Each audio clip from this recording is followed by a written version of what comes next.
Spain just won the World Cup, but no one's talking about it because Luis Rubiales decided to do something as controversial as anything. Let's get right into it. Luis Rubiales is the Royal Spanish Football Federation president. What does that mean? This man is in charge of all Spanish football operations, so hiring the main head coach, anything like that, he's in charge of it. Why do I say this? As soon as the women's Spanish national team won the World Cup, what is some of the first things that he decides to do? He's picking up players. He's kissing them on the lips in celebration. I'm all for celebration. But what he did was not only controversial, it makes no sense in the grand scheme of celebrating a win, no less a World Cup. I get it. You win the World Cup, you want to celebrate, but there's a difference between celebrating and then going too far.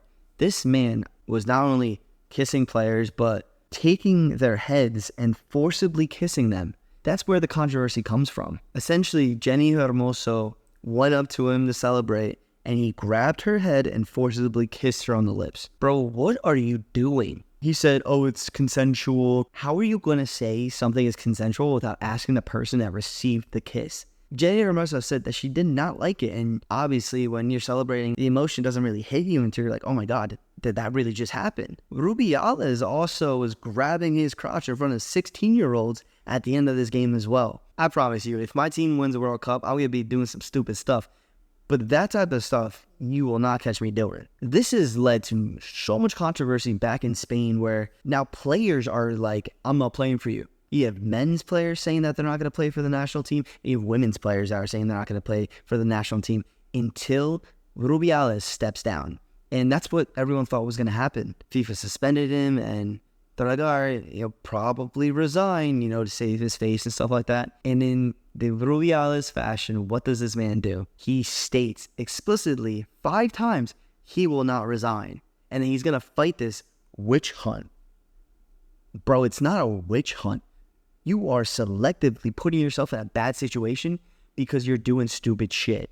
Let's not forget the stupid shit that Rubiales has done, though. And if I'm saying his name wrong, I'm sorry. I'm just from the States, so bear with me. This man sacked Lopetegui the eve of the World Cup in 2018. Like, bro, what are you doing? Tactics are out the window. Now you're going to have to just play with the raw talent that you have. Come on. That's one. Then you have accusations of assaulting people when they're remodeling your home, using expenses to pay for your own personal rent and house expenditures and shit like that. This man has been not only shown to be a very shady president, but actively going for greed. And none of this should stand in football. And it's a shame that it's gotten this far. And it took something of this magnitude to clearly show the type of person that Rubiales is, but he needs to go. It's a crazy claim for him to say that there's been so much success under him when this has primarily been the number one thing that he's done since he's been president. Yes, the Nations League. Okay, great. You lost in the Euros. You get kicked in round 16 consistently in both World Cups. Let's be humble, okay? This is the best thing that he's ever done. And for him to say, and for him to push this away and say, oh, well, I've done so much for the club and the country. Not the club, the country, obviously. Makes no sense here. Makes no fucking sense. And now, Rubiales' mother is taking a hunger strike in a church.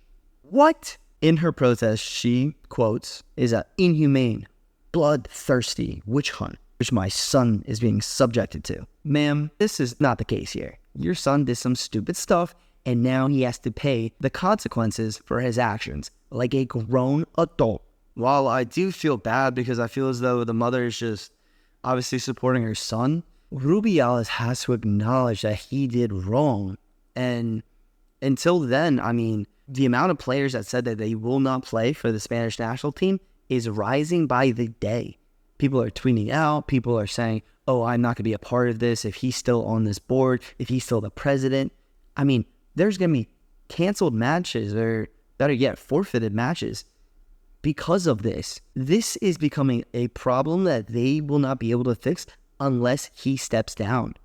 And unfortunately, he doesn't want to, and he is so adamant about staying in control that he would rather see the country suffer as a team and, frankly, as a country, than for him to swallow his pride, apologize, and right his wrongs see the best that he could write them now. While I do believe that this is one of the most bizarre situations that we've run into in football in the last 5 years, unfortunately, stuff like this goes under the radar way too often, and for male counterparts to be groping people and to be kissing them forcibly and stuff like that is not acceptable. So I do feel for these women, and they should be given a platform in which they should speak up and have the opportunity to express not only their thoughts, but their feelings after the win, after the celebrations. Like, it's not fair to them. It's not fair to the country. It's not fair to the love of the badge. Like, to make a long video short, Rubiales has to step down. He has to right his wrongs, and there has to be a change in the way that the Spanish Football Federation is going about this. And until that happens, we will consistently, unfortunately, see these type of events continue to happen. So if you found value in this, make sure to like, subscribe, comment what you would do in this situation, how you would fix this. Would you just banish him from football operations? Would you hire someone else? What would you do? Thank you, Studs Army, and until next time.